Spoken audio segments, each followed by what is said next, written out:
Hey there! Movement is a very important factor in most video games, and unless you are deliberately going for a rage game with infuriating mechanics, it needs to be intuitive and simple to control, while also providing lots of different opportunities for the player. In this video, I would like to share a couple different tips I have for you for designing the movement system in your games. Before we begin, I'd just like to say that I've basically only worked on 2D games so far, but I believe most of these tips can apply to 3D games as well.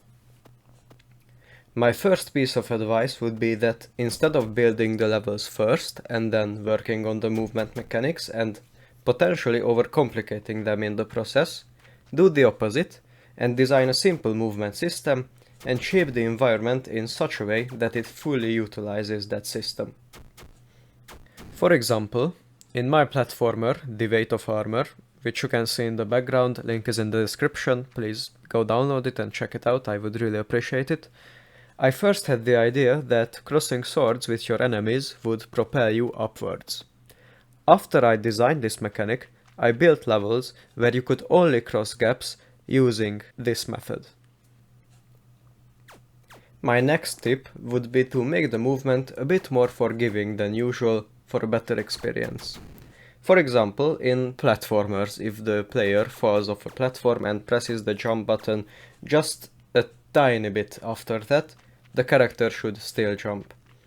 While leaving this feature out would undoubtedly make the game harder, I don't think it's the kind of difficulty that you want. I'd call this frustrating rather than challenging. My next piece of advice would be to make the movement feel responsive. This does not necessarily mean that whenever the player stops holding a key, the character should just immediately come to a standstill.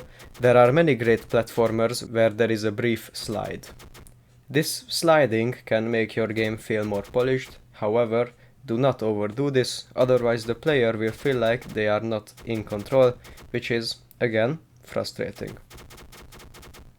My last tip for today mostly applies to games focused on the movement of the character itself, such as platformers or racing games. This is to add some quirk to the movement, which makes it stand out from other games. Some good examples for this could be the dash in Celeste, or the drift in the Mario Kart games.